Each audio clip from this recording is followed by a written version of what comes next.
Mrs डैलोवे।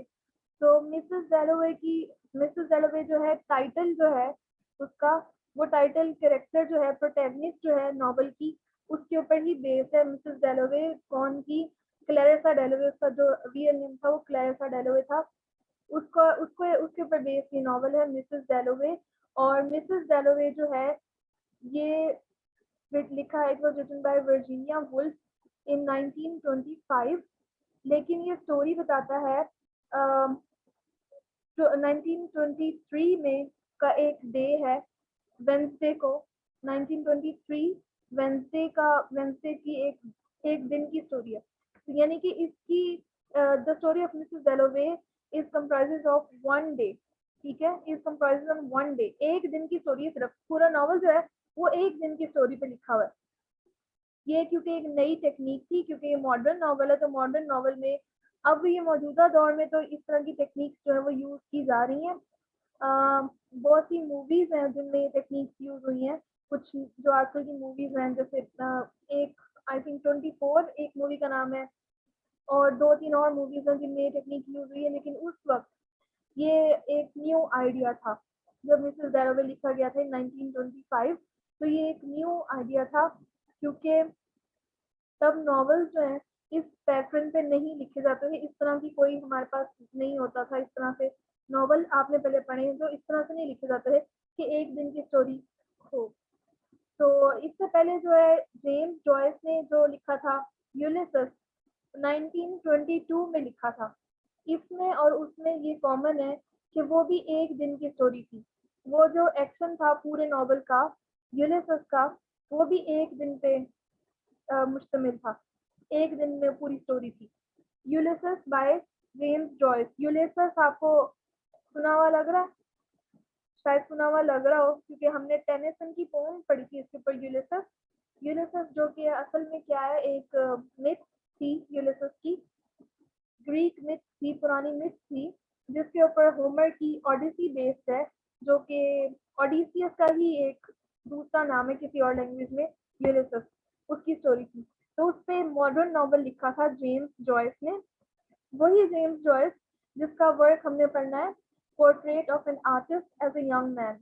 ठीक है, उसने यूलिसस के कैरेक्टर नॉवल लिखा था 1922 में, और वो भी पूरे एक दिन की स्टोरी थी मिसेस डैलोवे की तरह। वर्जीनिया वुल्फ जो कि एक वो भी मॉडर्निस्ट है, ब्लूम्सबरी ग्रुप की है, उसने भी जो है वो एक दिन पे ये स्टोरी लिखी, जो कि इसका बहुत फेमस वर्क है।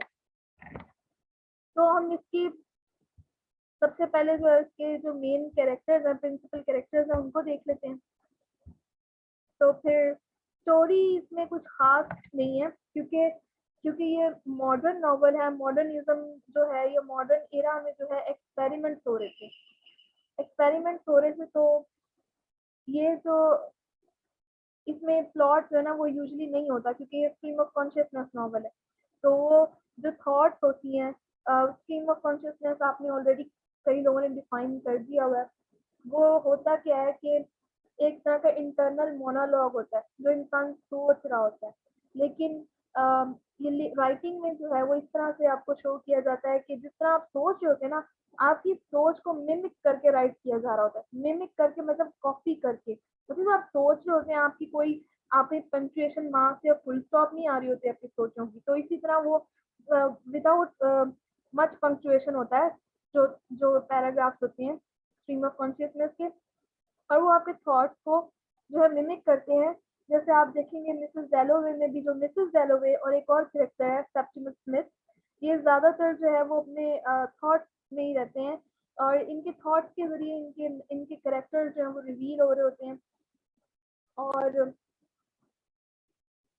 वो सब जो है वो स्ट्रीम ऑफ कॉन्शियसनेस से नजर आता है, जो उनके थॉट्स हैं उसमें वो उनके अपने पास्ट की मेमोरीज के बारे में सोचती है कि क्या क्या उसके साथ हुआ, कौन कभी अपने फ्रेंड्स के बारे में सोचती है। ये सारा कुछ जो है वो इस सेंस में लिखा हुआ है। तो सबसे पहले हमारे पास जो कैरेक्टर है वो है Richard डैलोवे। Richard डैलोवे was a conservative member of parliament. Conservative एक पार्टी थी, पॉलिटिकल पार्टी, उसका मेंबर था रिचर्ड डैलोवे। यानी कि वो एक पॉलिटिकल पार्टी से मुंसलिक था, और ये अपर मिडिल क्लास से जो है कह लें अपर क्लास से ताल्लुक उसका था। रिचर्ड डेलोवे जो कि कौन था, हस्बैंड ऑफ क्लैरिसा डेलोवे। जो मिसेस डेलोवे, ये मिसेस किसकी है, ये रिचर्ड डेलोवे की मिसेस है। रिचर्ड डेलोवे, मिसेस डेलोवे उसकी वाइफ है। सोसाइटी होस्टेस, सोसाइटी होस्टेस इसलिए कि वो जैसे अपर क्लास की लेडीज होती हैं, कुछ लोगों को बड़ा पार्टीज थ्रो करने की बड़ा शौक होता है, तो ये पार्टीज थ्रो करती है जिसमें अपर क्लास के लोग आते हैं, सोशल गैदरिंग होती है। फिर एलिजाबेथ डेलोवे है इसके अंदर। एलिजाबेथ डेलोवे इनकी 17 ईयर्स ओल्ड बेटी है, रिचर्ड और क्लैरिसा की एक ही बेटी है। Septimus Smith, Septimus Warren Smith जो है एक अदर करेक्टर है, पैरेलल करेक्टर कह लें मिसेस डेलोवे के है, और इसकी स्टोरी थोड़ी डिफरेंट है। वो एक shell shock world war 1 veteran है। वेटरन मीन्स यानी कि आप कह लें कि एक्सपीरियंस सोल्जर था वो एक, सेप्टिमस वॉरेन स्मिथ। और शेल शॉक जो है कह लें आप एक मेंटल डिसऑर्डर है उसको, एक मेंटल इलनेस है उसको, स्ट्रेस की वजह से जो हो जाता है, बहुत ज़्यादा स्ट्रेस की वजह से उसको एक मेंटल इलनेस है। और आप देखेंगे कि एंड पे जो है अपना ये सुसाइड कर लेता है, अपनी इसी इलनेस की वजह से ये सुसाइड कर लेता है। और अगर आपको याद हो तो वर्जीनिया वुल्फ ने भी सुसाइड किया था 1941। तो उसकी जो एक साइकोलॉजिकल जो इश्यूज हैं वो उसने अपने इस नॉवल में भी दिखाए हैं, जो कि उसको खुद को भी फेस करने पड़े थे। ये भी मॉडर्न नॉवल की एक तरह से कह लें कि ये उसका एक फीचर है कि वो साइकी दिखा रहा है, जो थॉट्स के जरिए जो सबकी थॉट्स बता रहा है, तो वो थॉट्स आपकी साइकी को ही प्रेजेंट करती हैं, तो वो साइकी दिखा रहा है सबकी। तो सेप्टिमस जो है वो एक सोल्जर था जो कि अब ये शेल शॉक्ड है, ये बीमारी है जो कि ट्रॉमा, वो ट्रॉमा में है और उसको घोस्ट नजर आते हैं, मतलब हेलोसिनेशंस होती हैं, जैसे कि इस तरह की उसकी सिचुएशन है, वो बहुत मेंटली बहुत डिस्टर्ब है। लुक्रेविया स्मिथ, लुक्रेविया जो है वो सेप्टिमस स्मिथ की वाइफ है, ठीक है, और ये इटालियन लड़की है, ये इटालियन लड़की है, इटली को याद करती रहती है ये। और इसका यहाँ पे नॉवल में शॉर्ट नेम भी यूज हुआ, रेजिया। लुक्रेजिया से रेजिया शुरू है। रेजिया जो है वो सेप्टिमस से बहुत मोहब्बत करती है, उसके साथ रहती है, उसको डॉक्टर के पास भी लेके जाती है, साइकेट्रिस्ट वगैरह के पास लेके जाती है। और ये भी इसका भी थोड़ा सा थॉट प्रोसेस दिखाया है कि वो अपने पुराने दिनों को याद करती है जो उसने सेप्टिमस स्मिथ के साथ अच्छे दिन गुजारे होते हैं। उसके अलावा ये नॉवल सेप्टिमस स्मिथ के जरिए ये भी शो करता है कि जब कोई मेंटली डिस्टर्ब होता है तो उसका असर आपके लव्ड वंस पर क्या होता है। जैसे कि सेप्टिमस का असर जो है लुक्रेजिया पर जो हो रहा था, वो अच्छे दिनों को याद करती है और चाहती है कि सब कुछ वैसे ही हो जाए, लेकिन वैसा होता नहीं है, क्योंकि सेप्टिमस स्मिथ जो है लुक्रेजिया उसको एक डॉक्टर के पास लेके जाती है, और वो जो है डॉक्टर कहता है कि सेप्टिमस को उससे दूर भेजना पड़ेगा किसी असाइलम वगैरह में। सेप्टिमस जब ये सुनता है तो शाम को जब वो डॉक्टर उससे मिलने आता है, उससे पहले ही वो खिड़की से छलांग लगा के सुसाइड कर लेता है। Then we have Peter Walsh. Walsh Peter Walsh जो है वो क्लैरिसा का ट्विटर भी रहा है, ट्विटर कह लें आप, romantic admirer of Clarissa mean ये उसका एक्स लवर था और उसका फ्रेंड भी था पीटर वॉश, जिसने किसी दौर में क्लैरिसा को प्रपोज किया था, लेकिन क्लैरिसा ने उससे शादी करने से इनकार करके रिचर्ड डेलोवे से जो है वो शादी कर ली थी। और आप नॉवल में देखेंगे कि जब वो पीटर वॉश से मिलती है तो वो फिर उसके थॉट्स जो है वो उसके थॉट्स आने शुरू हो जाती हैं, उसको अपना पास्ट याद आता है, जब पीटर ने उसको प्रपोज किया था और उसने उसको रिजेक्ट किया था। फिर वो अपने डिसीजंस और अपने चॉइसेस के बारे में भी सोचने लगती है कि मैंने ये चॉइस जो की वो सही की कि नहीं की, मतलब मैंने रिचर्ड से शादी करके सही किया या नहीं सही किया, ये सब सोचती है वो। सैली सेटन, सैली सेटन जो है she was the childhood friend of Clarissa. और यहाँ पे ट्विस्ट ये है कि क्लैरिसा और क्लैरिसा और और सैली एक दूसरे की तरफ अट्रैक्टेड थे। मतलब यहाँ पे थीम ऑफ होमोसेक्सुअलिटी है, मतलब वो उसकी तरफ सेक्सुअली अट्रैक्टेड थी। और इन्होंने मतलब नॉवल में है कि इनके कुछ ऐसे पास में रहे हैं, लेकिन वो उसको भी मिलती है और वो ये सब भी सोचती है क्लैरिसा कि कभी ये सब था। क्योंकि असल जब ये नॉवल शुरू हुआ तो क्लैरिसा एक मिडिल एज क्या नहीं, अब 53 इयर्स ओल्ड दिखाई हुई है, तो ये सारा कुछ सोचती है कि उसके पास में ये लोग थे, ये हुआ था। तो सैली और पीटर उसके फ्रेंड्स भी थे और उसके साथ उनकी मतलब वो उसके बिलवेड भी थे। पीटर ने उसको प्रपोज किया था पर उसने उसको रिजेक्ट कर दिया था। और सैली जो थी उसकी फ्रेंड थी और फ्रेंड के अलावा भी उसके साथ काफी क्लोजनेस थी। अच्छा, ये जो है विटब्रेड, ये एक इंग्लिश जेंटलमैन है, इसका आप रोल देखेंगे क्या है, ये एक माइनर कैरेक्टर है। किलमैन जो है ये born again Christian Elizabeth teacher. तो ये जो मिस किलमैन है ये एलिजाबेथ जो है, एलिजाबेथ कौन थी, मिसेस डैलोवे की बेटी एलिजाबेथ एलिजाबेथ डैलोवे की टीचर है किलमैन। और एलिजाबेथ और इसकी बहुत अच्छी अंडरस्टैंडिंग है, एलिजाबेथ और इसके दरमियान बहुत दोस्ती है। लेकिन वो जरा एक रफ टफ सी लेडी है, अपना इतना वो अपने अपना मतलब अपनी इतनी वो अपने आप को टिप टॉप नहीं रखती है, तो इस वजह से ना क्लैरिसा को वो बिल्कुल पसंद नहीं है। क्लैरिसा को वो इसलिए पसंद नहीं है क्योंकि एलिजाबेथ जो है वो क्लैरिसा से ज्यादा अपनी टीचर से ज्यादा क्लोज है। तो क्लैरिसा को अपनी बेटी की ये टीचर बिल्कुल पसंद नहीं है, लेकिन एलिजाबेथ और किलमैन के बहुत अच्छे रिलेशन हैं, जो कि उसको ये थोड़ी इंटेलेक्चुअल है जो एलिजाबेथ है, तो वो उसको इंटेलेक्चुअल वो भी है सेल्फ की टीचर, तो वो उसको उसमें हेल्प करती है थोड़ा, इसलिए उसको अपनी ये टीचर बहुत पसंद है। तो ये हो गया इसका। मैम ये लास्ट से दोबारा बता दें, लास्ट जो वो समझ नहीं लगी, डोरिस किलमैन की। किलमैन की, हाँ, तो किलमैन जो है ना वो एलिजाबेथ की टीचर है। एलिजाबेथ कौन, जो 17 years old daughter of Clarissa and Richard डेलोवे, ठीक है, रिचर्ड और क्लैरिसा की जो बेटी है एलिजाबेथ डेलोवे, उसकी टीचर है, जो उसके घर आती है। आई थिंक ये हिस्ट्री टीचर है उसकी। तो ये उसके साथ बहुत क्लोज है, उसके साथ बहुत फ्रेंडशिप है। लेकिन ये क्लैरिसा डेलोवे को बिल्कुल पसंद नहीं उसकी ये टीचर एलिजाबेथ की। लेकिन मेरी इस वजह से कि वो थोड़ी जेलस होती है कि मेरी बेटी मुझसे इतनी क्लोज नहीं है, इस मिस किलमैन से क्लोज है। और ये भी कि वो किलमैन जो है ना वो थोड़ी मिजाज में उससे डिफरेंट है क्लैरिसा से, इसलिए उसको ये नहीं पसंद। बस ये है। अब इसका प्लॉट जो है वो कोई सीक्वेंस में तो चल नहीं रहा इसका प्लॉट, जैसे आप देखते हैं कन्वेंशनल नॉवेल्स के, क्योंकि ये कुछ ट्रेडिशनल नॉवल नहीं है, ये मॉडर्न नॉवल है। ये सब कुछ आपको स्टोरी जो है, मोस्टली स्टोरी जो है आपको कैरेक्टर्स की थॉट से पता चलती है। इसलिए इसके अंदर जो है वो जो narrative point of view use है वो third person omniscient point of view use हुआ है, थर्ड पर्सन ओमनिशिएंट यूज हुआ है। थर्ड पर्सन क्या होता है आपको पता ही होगा, जिसमें जिसमें ही शी यूज होता है, दे देम देयर।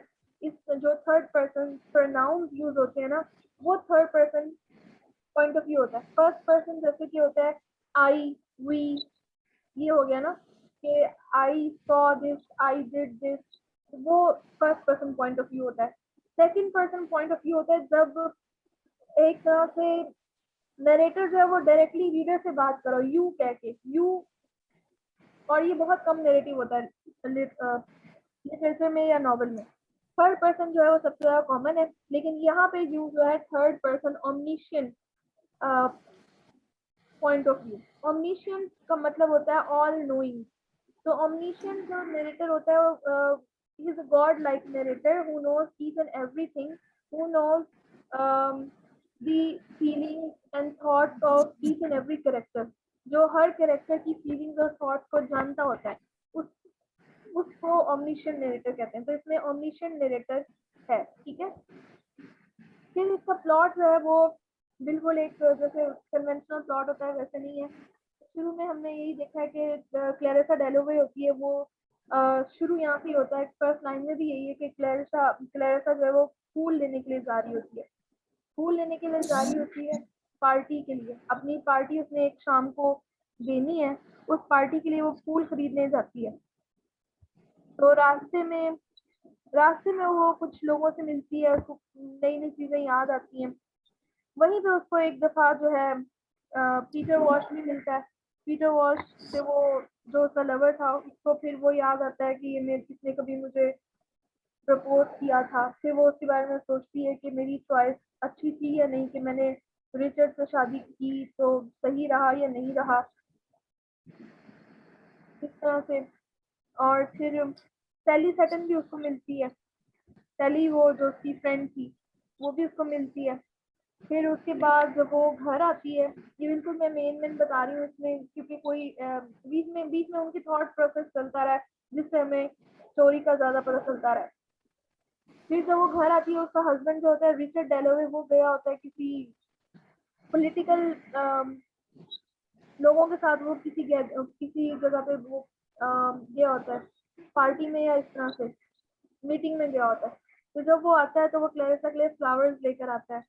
तो यहाँ फिर हमें उसकी थॉट्स बताई गई हैं रिचर्ड डेलोवे की। फॉर एग्जांपल, वो कहता है कि मैंने कभी अपनी वाइफ को आई लव यू नहीं कहा, तो मैं कहने की कोशिश करता हूँ। लेकिन वो उसको फूल देता है, लेकिन वो फिर भी नहीं कह पाता, क्योंकि वो बहुत शाय होता है, या शायद उसने कभी उसको कहा ही नहीं होता, क्योंकि उसने उसको कभी कहा ही नहीं होता आई लव यू। ठीक है। तो उसके बाद फिर इसी तरह कुछ इवेंट्स होते हैं। दूसरी तरफ वो सेप्टिमस स्मिथ होता है। सेप्टिमस स्मिथ जो है वो पार्क में बैठा होता है अपनी वाइफ के साथ। वहां पे उसकी थोड़ी सी थॉट्स दिखाते हैं। वो अपना एक वॉर में उसका एक फ्रेंड था, वो मर गया था उसके आंखों के सामने, उसका नाम था एवंस। एवंस को वो याद करता रहता है और ये सब कुछ सोचता रहता है।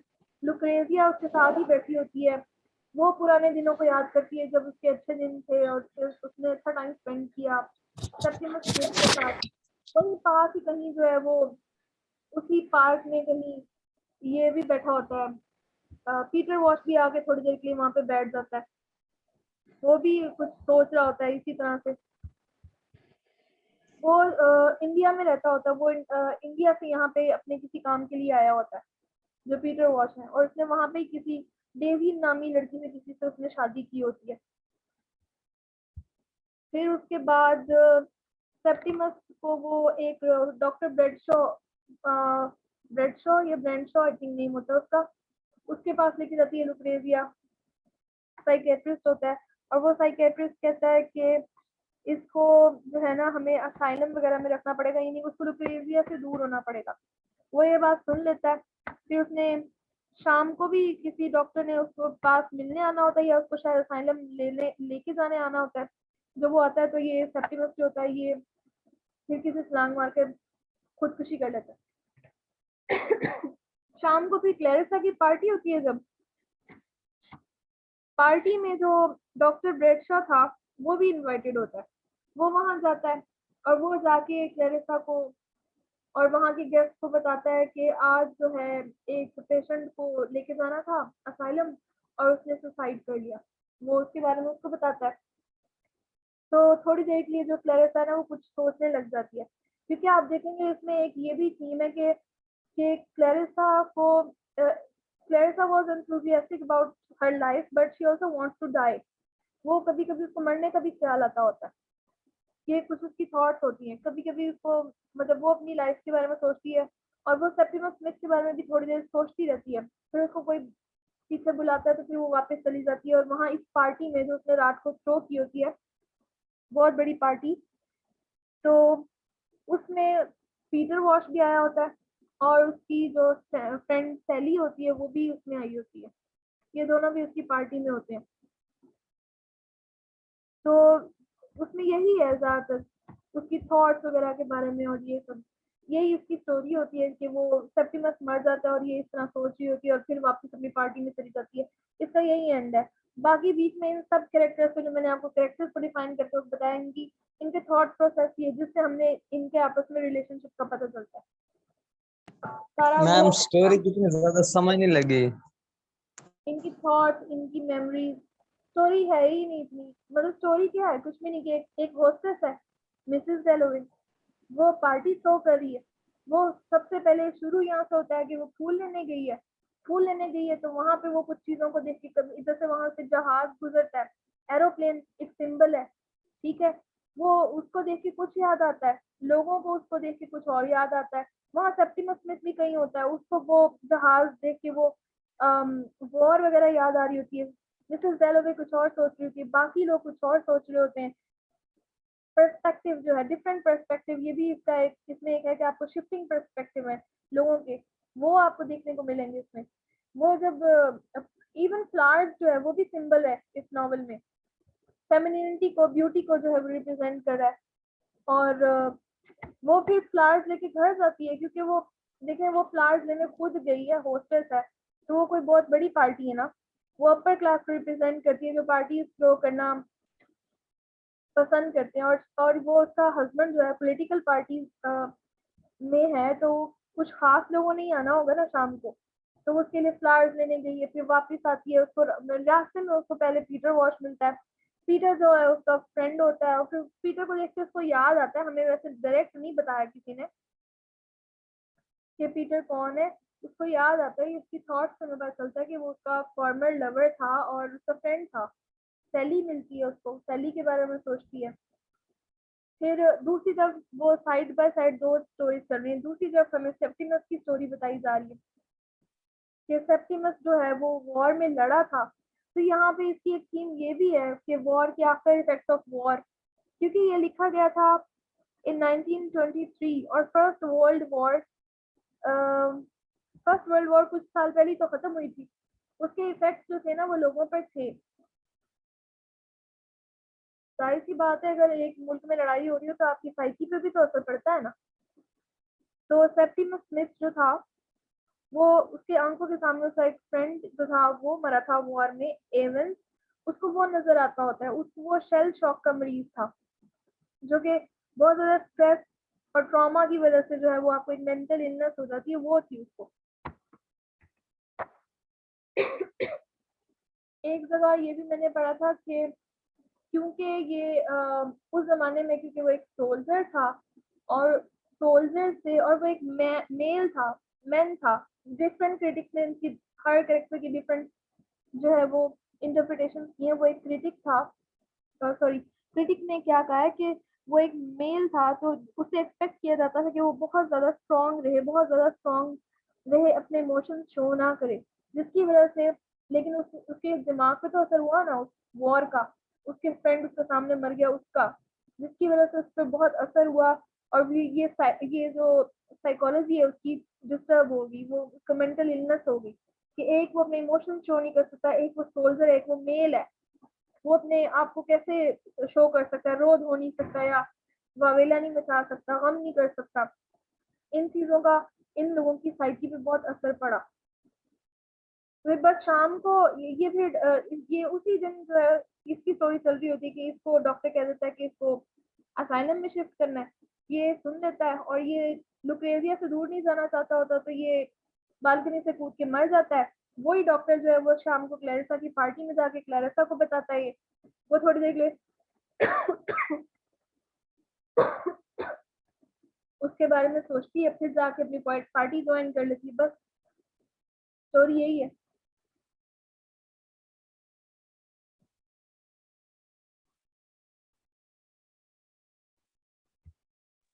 ओके मैम, अब कुछ समझ समय आ लग गई? गया, इंशाल्लाह इसको ना समझेंगे। अब आप रीड करेंगे ना जब इसको, तब समझ आएगी। मैंने आपको बताया ना, कन्वेंशनल नॉवल नहीं है। ओह, नीचे से मेरे कैरेक्टर्स रह गए अभी, एक मिनट, ये देखिए। Sir William Bradshaw, Bradshaw was renowned London psychiatrist, ये साइकेट्रिस्ट था, वही जिसके पास लुक्रेजिया सेप्टिमस स्मिथ को लेके गई थी। Doctor hall, Septimus unimaginative doctor, ये वो कोई इमेजिन अनइमेजिनेटिव, अच्छा ये सेप्टिमस स्मिथ, ये भी कोई डॉक्टर था, डॉक्टर होम्स, इसके बारे में भी आप पढ़ेंगे। और ये लेडी ब्रूटन थी, ये माइनर कैरेक्टर्स हैं सारे। ये भी कोई सोसाइटी की लेडी थी। एवंस वही जो उसका फ्रेंड था, किसका फ्रेंड था भला बताएं। सेप्टिमस स्मिथ का, ये सेप्टिमस स्मिथ है, सेप्टिमस वॉरेन स्मिथ, जो कि मेंटल इलनेस का शिकार था, इसका फ्रेंड था, जो उसको नजर आता था, हेलोसिनेशन होती है ना इसको। और इसमें स्ट्रीम ऑफ कॉन्शियसनेस जो है वो टेक्निक यूज की गई है, और पॉइंट ऑफ व्यू इसमें ओमनिशिएंट पॉइंट जो है वो थर्ड पर्सन ओमनिशिएंट यूज हुआ है, ठीक है। और यही था इसमें।